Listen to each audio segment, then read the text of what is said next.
Pemirsa, kalau mendengar nama brand Huawei dan ZTE, tentu kita sudah tidak asing lagi karena mereka adalah produsen gadget terkenal. Tapi tahukah Anda bahwa Huawei dan ZTE juga ternyata telah banyak berkontribusi dalam mengembangkan teknologi informasi dan komunikasi atau TIK di Indonesia? Salah satunya membangun dan mengatur peralatan jaringan telekomunikasi seperti menara Base Transceiver Station atau BTS, serta menyediakan kabel dan lisensi alat-alat berstandarisasi evaluasi jangka panjang atau Long Term Evaluation (LTE), yakni standar telekomunikasi untuk komunikasi nirkabel data berkecepatan tinggi. Salah satu kerjasama pemerintah Indonesia dengan Huawei dan ZTE membuat kita pada hari ini bisa merasakan manfaat jaringan seluler, mulai dari 3G, 4G, dan 5G. Kita tahu, Huawei dan ZTE telah menggandeng beberapa operator seluler di Indonesia untuk membangun dan memperluas jaringan 4G LTE dan 5G. Seperti yang dilakukan oleh Telkomsel bersama Huawei tahun 2021 lalu, yang memperluas jaringan 4G LTE hingga ke pelosok-pelosok pedesaan di Indonesia. Begitu pula dengan 5G. Huawei dan Telkomsel bekerja sama membangun kota berbasis 5G atau 5G City. Sedangkan ZTE sejak tahun 2021 yang lalu telah dipercaya oleh Kementerian Komunikasi dan Informasi atau Kemenkominfo untuk membangun BTS 4G di wilayah terluar, terdepan, terpencil atau 3T di Indonesia. Di Indonesia, Huawei dan ZTE tidak hanya membangun infrastruktur telekomunikasi, tapi juga membangun pusat pelatihan untuk mengembangkan kompetensi sumber daya manusia atau SDM di bidang TIK. Nah, kali ini kami akan mengulas peran dan kontribusi Huawei dan ZTE dalam mengembangkan ekosistem digital di Indonesia. Pemirsa, inilah Jurnal Barata.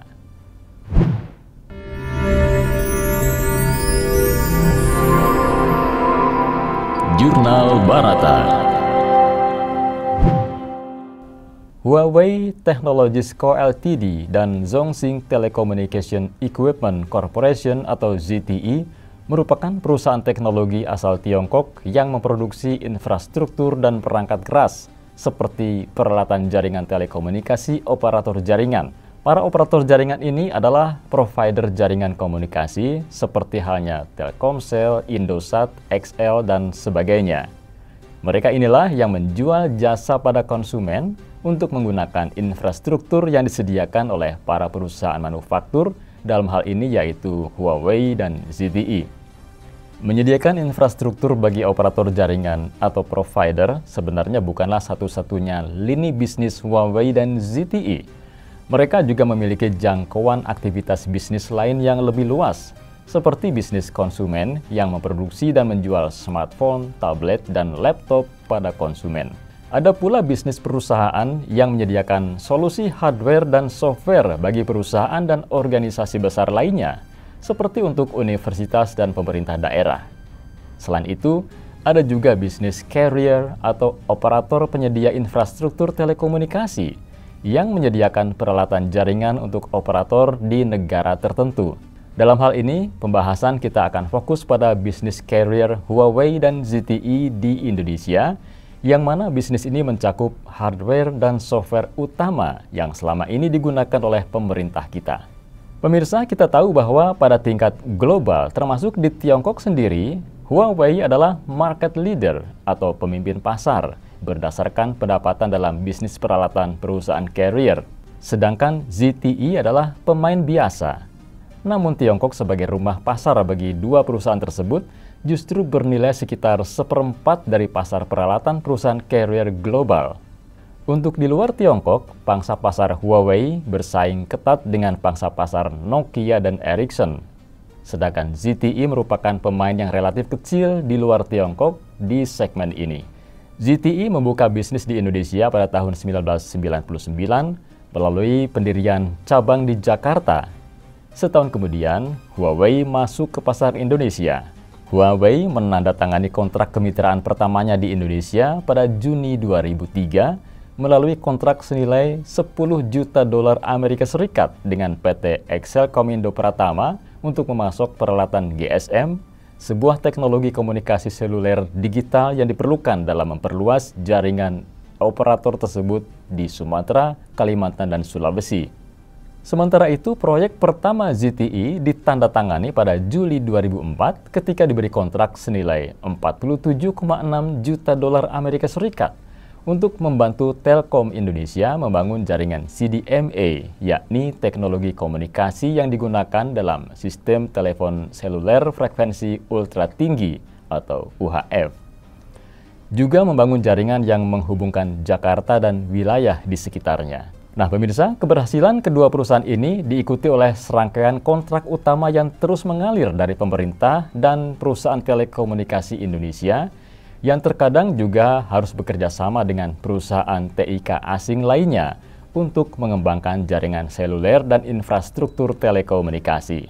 Kemudian beralih pada tahun 2009, di mana anak cabang Huawei, yakni Huawei Marine, berhasil memenangkan sederet kontrak bernilai besar untuk membangun konstruksi sistem kabel bawah laut yang memperluas penetrasi internet dan konektivitas di barat laut Indonesia. Sementara itu, ZTE juga menjadi pemasok peralatan besar untuk perusahaan-perusahaan telekomunikasi Indonesia dalam upaya membangun jaringan 3G dan 4G LTE.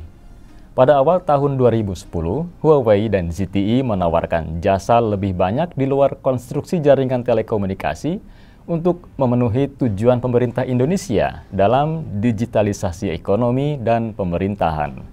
Makanya kemudian dikembangkan program Smart City atau Kota Pintar yang mana Huawei, ZTE, dan perusahaan telekomunikasi Indonesia lainnya menyediakan jasa digital, infrastruktur keamanan publik, dan pembangunan keamanan siber, serta kapasitas teknis lainnya pada beberapa pemerintah kota madya di Indonesia.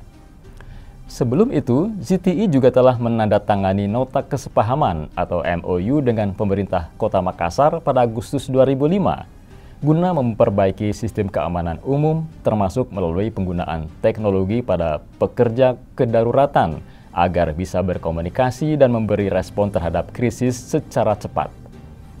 Pada saat yang sama, Huawei juga membangun pusat riset di Jakarta yang berfokus pada pengembangan software. Kontribusi semacam inilah yang memunculkan pertanyaan, kenapa Huawei dan ZTE bisa sukses di Indonesia? Nah, pemirsa, Huawei dan ZTE sukses karena kemampuan mereka dalam mempertahankan harga produk yang kompetitif. Harga produk Huawei dan ZTE yang lebih murah setidaknya menjelaskan bagaimana mereka bisa melejit sebagai penyedia TIK utama di Indonesia. Wall Street Journal pada tahun 2019 melakukan investigasi yang mendukung temuan bahwa Huawei mampu memberi pilihan pendanaan yang sangat kompetitif dan mengalahkan pesaing-pesaing mereka seperti Nokia dan Ericsson dalam soal harga sampai 30%. Tidak hanya harga yang murah atau bersaing, Gerald F. Rossi yang juga pernah menjabat sebagai Presiden Direktur Excelcom ketika Huawei diberi kontrak Indonesia pertamanya, mengungkapkan bahwa keberhasilan Huawei juga karena komitmen mereka akan standar tinggi pada dukungan jasa dan pelatihan lokal. Artinya, Huawei dan ZTE dapat menang atas para pesaingnya dengan cara menyediakan jasa bantuan dan pemeliharaan teknis, sekaligus berinvestasi dalam pelatihan. Dukungan jasa dan pelatihan lokal inilah yang menjadi komitmen Tiongkok dalam mengembangkan kapasitas teknologi dan sumber daya manusia atau SDM di Indonesia sampai saat ini. Kedepannya, Huawei akan terus membangun ekosistem digital di Indonesia, terutama dalam digitalisasi ekonomi, seperti kerjasama baru-baru ini, di mana Huawei Indonesia menggandeng pemerintah Kota Solo untuk membangun Showcase 5G Gigacity melalui optimalisasi infrastruktur digital di Kota Solo. Kerjasama tersebut ditandai dengan penandatanganan nota kesepahaman atau MOU dan nota kesepakatan atau MOA di Solo Technopark pada Agustus 2023 lalu. Chief Executive Officer Huawei Indonesia, Guo Hailong, mengatakan pembangunan infrastruktur TIK merupakan pilar utama terwujudnya Indonesia Emas 2045 dan pembangunan Gigacity dengan koneksi berbasis fiber optik. Hal tersebut menurutnya menjadi bagian signifikan dari Kota Pintar untuk mengembangkan ekonomi digital dengan infrastruktur jaringan berkecepatan tinggi yang berkualitas. Sehingga di masa depan ini akan menjadi proyek baru ekosistem digital di Indonesia. Sedangkan ZTE sendiri telah menandatangani nota kesepahaman bersama Telkomsel untuk memperluas kemitraan bisnis dalam studi dan pengembangan solusi 5G untuk segmen enterprise atau korporasi di Indonesia pada Februari 2023. Dengan proyek ini, Telkomsel dan ZTE akan mengembangkan portofolio produk baru dengan mengadopsi Cloud PC, baik untuk sektor perusahaan maupun publik. Telkomsel dan ZTE juga akan menjajaki peluang dalam studi dan kajian bersama terkait teknologi 5G Air to Ground di pasar penerbangan.